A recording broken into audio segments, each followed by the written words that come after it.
Hello again, I'm Omer Raines. I'm here today with our old friend, co-host, and longtime benefactor, Hugh Roy Marshall. Hugh Roy, why don't you tell us about this show? We've had over 150 episodes now, and you have a history and knowledge that probably no one else has. Well, that could be in certain areas. Well, hi there. Yes, the reason we do this show is because every one of us makes a mark on the earth. Some of us deeper, some of us not quite so deep. But here in the community of Reno and our surrounding areas, we have tried to, in every way, trap those lives that have been essentially very important for the people in our area, and in some cases all over the world. The reason why the state of Nevada is so very important within the United States is that after the Civil War, the United States was broke and owed more than what it was worth to France, Germany, and England. And at that time, the Comstock Lode Big Bonanza was discovered, which, to their charity, $8 to $9 million of that was given to Abraham Lincoln almost immediately, which saved the United States of America from becoming probably part of France, Germany, and England. So we have just a great deal of thanks to this area and the state of Nevada for that and for many other reasons, which we go over in the show as we go to Air Force bases and other types of businesses here in the state. But people should know that between 7 to 9% of all the gold that's produced on the planet comes from the state here. So it is a very, very important gold producer.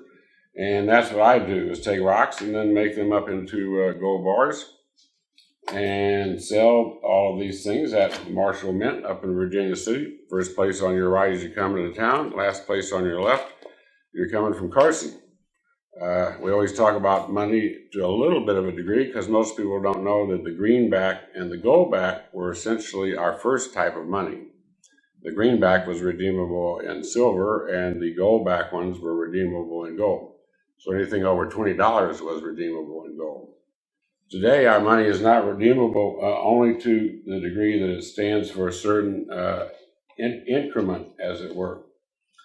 But by and large, we have a couple of wonderful ladies here to talk about Artown and to talk about the big show, Hollywood shows of Jakki, and we'd like to get right into it with them. Perfect lead-in, because we do have two remarkable guests today. Oh, certainly. One, Beth McMillan, who is the executive director of Artown Reno. And Artown Reno, for those of you who don't know, is one of the best art festivals in the United States, as recognized by the National Endowment of the Arts. And our other guest, whom we will get to very shortly, Jakki Ford, is a renowned singer, dancer, and actress who resides right here in Reno. And we'll tell about how she got here. But Beth, why don't you start out? There are over 500 events, as I understand, in Artown Reno, in and around the Reno area. And it's got quite a history. Tell us about that history. Oh, yeah. Well, thank you very much for having me on here. This is really wonderful. Welcome. So thank you. In 1996, downtown Reno was pretty bleak. Casinos were closing. There was no urban lifestyle downtown, very few restaurants. We've got a beautiful river that comes from Lake Tahoe, goes through downtown Reno and ends up at Pyramid Lake. And it really was not being utilized. And a group of city leaders and business leaders got together. They had a little bit of money left over in the Arts and Culture Commission, which was then called City 2000. I think they had like $12,000 left over. And they decided that they wanted to bring people back downtown. We have a great downtown. Every great city has a phenomenal downtown, and ours wasn't doing so well. So they decided they were going to bring people back downtown, and they were going to use arts and culture as the tool to drive people back downtown. So they went to all the local arts organizations and asked them if they could do a performance or a children's workshop or whatever it is that they were best at. And they put all of that information on a poster and put the posters around town. And it was a 3-week celebration of the arts called Uptown, Downtown, Artown. The Uptown part was the university. Downtown is obvious. And it was to connect our community together artistically. And they went to what was then Park Lane Mall. Do you remember Park Lane Mall? Sure. Me too. And they interviewed people on video and said, if we did this, if we brought the arts downtown, would you come downtown to downtown Reno? And people overwhelmingly said no. They had no interest in going downtown. Isn't that funny? So they went ahead anyway. And what year was that? 1996. So they went ahead anyway, and they put on this festival from, I think it was the 8th of July to the 28th of July. And 30,000 people came downtown. Wow. Fantastic. And that was the first year of Artown. And here we are now on 19th year. And typically we have about just over 300,000 people coming to Isn't that our something festival fantastic? during the month of July. Mhm. It runs the entire month of July. About 77% of the festival is free to the community, so there's no admission. That's because we have such generous sponsors and donors. So arts are accessible to everybody, for people to come down. There's children's workshops, there's performances by local arts organizations. About 90% of Artown is produced and put on by the local arts industry. And we at Artown present and bring in about 10% our national and international artists from around the world. May I interrupt to ask a question? Sure. When you talk about art, that's a very broad phrase. Can you break it down? Because I believe there are a number of different types of art that you do expose the community and visitors and tourists to. Is that not correct? That is absolutely correct. And we want to continue to broaden the scope of the definition of art, because it is so much broader than painting a picture or putting on a play or doing a dance or singing a song. It's the culinary arts, it's history, it's architecture, it's cultural, it's looking at different ethnicities and how can you celebrate those through the arts. It's language, it's literature, it's Artown covers every discipline of the arts. We want to be fully inclusive of the arts and culture, and so really we've opened up the playing field so that it's a platform for everyone who has artistic expression.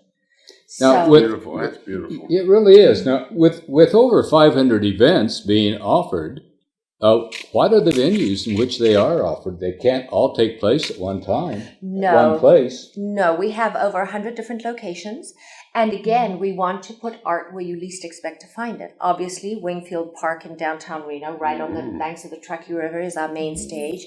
And that has a great history. That was built for the Reno Municipal Band and has become our main stage. So that it has great history as well. We are also south of town. We're now in the Colin Ranch area. We're in restaurants. Restaurants become galleries and performance spaces. One year we had the Truckee River had an art exhibit of neon Lahontan cutthroat trout swimming up and down the river, but it was neon art. Isn't that something? So we have performances in churches. So we want to... What about out at Bartley Ranch? Bartley Ranch, the Robert Z. Hawkins Amphitheater is absolutely fabulous. We have a lot of events going on out there. Every Monday we have a free Monday night music series, and this year we have a brand new series called our Summer Soiree Under the Stars, which is actually a gated series, and so that's ticketed events. And so this year we try and make it as diverse as possible. So for that series we have Los Lonely Boys, we have Jesse Cook, who's a flamenco guitarist from Canada. We have Judy Collins. Wow. And we have Wow. Don McLean. Yeah. With American Pie. And you have this Pretty beautiful romantic, lady seated next to me, I know. And Jackie will Another one of the Jackie will be highlights. performing at Wingfield Park. So yeah, we really and the amount of events that we have for children, so that they're the future audience members and the future artists that we have coming up. We really want to focus on our seniors as well, because, having free events for people on fixed income, that's an incredible opportunity for people to enjoy July. And our summer evenings, even though it can be tremendously hot, it's down by the river or at Bartley Ranch, it cools down in the evening. We're not Las Vegas or Phoenix. We have beautiful evenings. It's gorgeous, yeah. So we really are positioned for a perfectly fabulous festival, and I encourage everybody to come and see what it is that our community comes to. It's really built on collaboration between funders and artists and audience members, and and the entire community. Well, let's integrate this conversation now. And Jakki, may I call you Jakki? Yes, you may. Jakki Ford is somebody with whom I am familiar by name because she's quite famous. And I don't believe you started here, however, did you?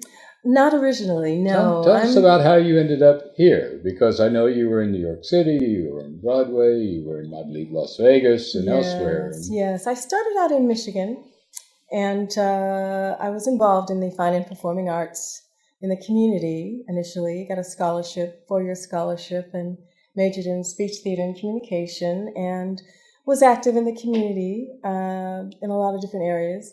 But I initially auditioned for a job that was going to be taking me on tour, singing backup for a major recording artist with Atlantic Records.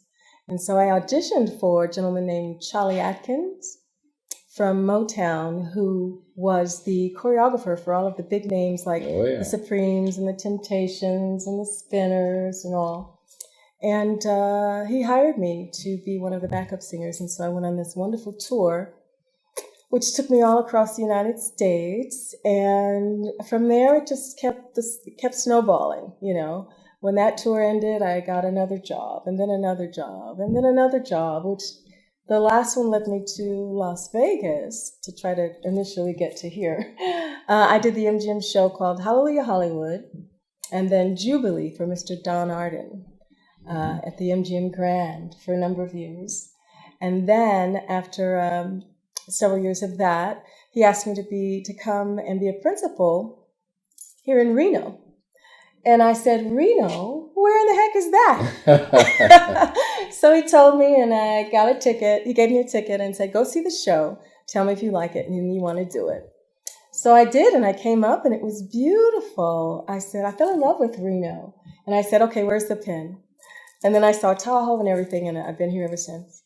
So, Jakki, there came a point in time when you did relocate or came to Reno, correct? Yes, I did. We want to hear all about that. We're going to take a break, very short break, and then you tell us that story, please. I'll be happy to.